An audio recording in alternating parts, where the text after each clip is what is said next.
दिगंबरा दिगंबरा श्रीपादवल्लभ दिगंबरा अवधूत चिंतन श्री गुरुदेव दत्त श्रीपादराज शरणम प्रपद्ये। अध्याय 37 छिन्नमस्ता माता का वर्णन।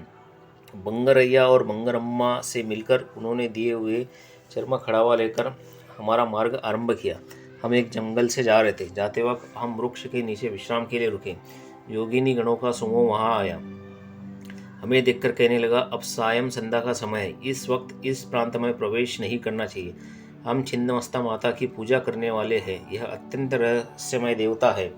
यहाँ पुरुष प्रवेश वर्जित है। ये दैव भूमि है। यहाँ आया हुआ कोई भी बचकर जीवित नहीं जा सकता। यह सुनकर हमारे पैरों तले जमीन खिसक गई। उस समय एक तेजोमयी योगिनी माता का वहाँ आगमन हुआ। उनके नेत्र अग्नि समान लाल थे। उनके साथ आए योगिनी ने एक टोकरी में छिन्नमस्ता माता को रखकर साथ लाया था। माता ने कहा, इनको पहनने के लिए साड़ी चोली दीजिए।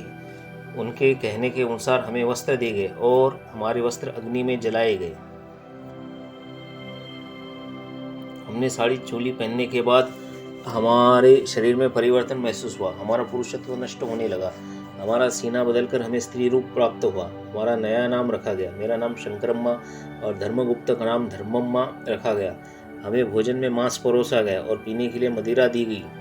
दिन में आदमी की तरह और रात में शेर की तरह संचार करने वाले शेर के बारे में हमने सुना था, परंतु इस तरह देवता पूजन होता है या योगी जन केवल संकल्प से पुरुष को स्त्री में परिवर्तित करते, ये हमने सपने में भी नहीं सोचा था।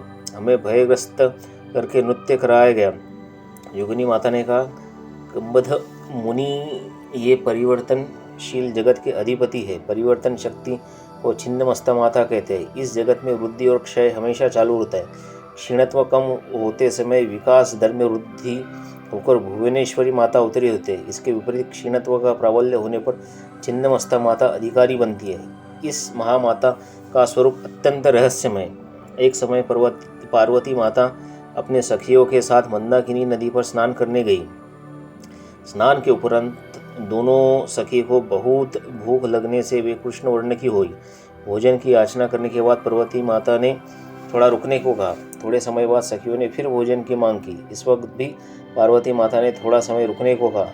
अनेक बार ऐसा होने के बाद पार्वती माता ने अपने शस्त्र से मस्तक उड़ा दिया। उस वक्त कंठ से रक्त की 3 धाराएं बहने लगी। 2 धाराएं पार्वती माता ने अपने सखियों को पीने की दी और एक धारा स्वयं प्राशन की। मस्तक छेदन से उन्हें छिन्नमस्ता कहा गया। आधी रात माता की हुई उपासना बहुत अच्छा फल देती है। शत्रु पर विजय प्राप्त करने के लिए, शत्रु के समूह को रोकने के लिए, राज्य प्राप्ति के लिए, दुर्लभ मोक्ष प्राप्ति के लिए माता की उपासना अत्यंत फलदायी है।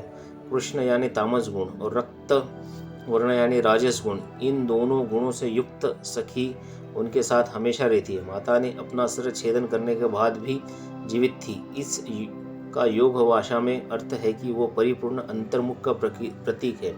यह माता हिरण्यकश्यप की आराध्य देवता है। हमें यह भयभीत करने वाला और विचित्र अनुभव था। अब अर्धरात्रि का समय हो चुका था। चित्र विचित्र प्राणियों की आवाज़ आने लगी। इनमें शेर की आवाज़ से हम बहुत भयभीत हो गए। शेर की आवाज़ से शांत परिसर में हाहाकार मच रहा था। 2 अच्छी स्त्रियों का वक्ष मिला, ऐसा योगिनी गणों को लगा। हमारा वध करना उन्हें अत्यंत आसान था। हमारे सर पर उन्होंने नीम के पत्ते बांध दिए, मस्तक पर कुमकुम का तिलक लगा दिया। बड़े चाकू से हमारा मस्तक काट दिया गया। रक्त की धाराएं बहने लगी। देखकर योगिनी गण बहुत खुश हुए। उन्मत्त होकर वे रक्त प्राशन करने लगी। हमारा मस्तिष्क और शरीर एक तरफ था, फिर भी हम जीवित थे, ऐसा आभास हो रहा था। शरीर का दाह अत्यंत असहनीय था। उन योगिनी गुणों की क्रूर और अत्यंत हीन ऐसे क्षुद्र विद्या से हमारी समाप्ति हो गई थी।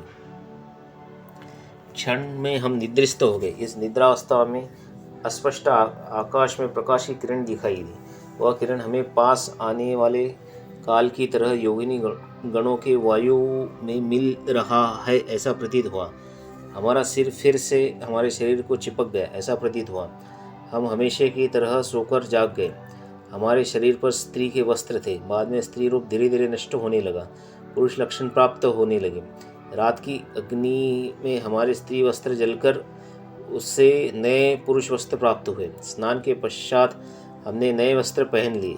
इतने में एक व्यक्ति हमारे साथ आकर कहने लगा, मित्रों, आपने कल देखी वो एक प्रकार की योग प्रक्रिया है।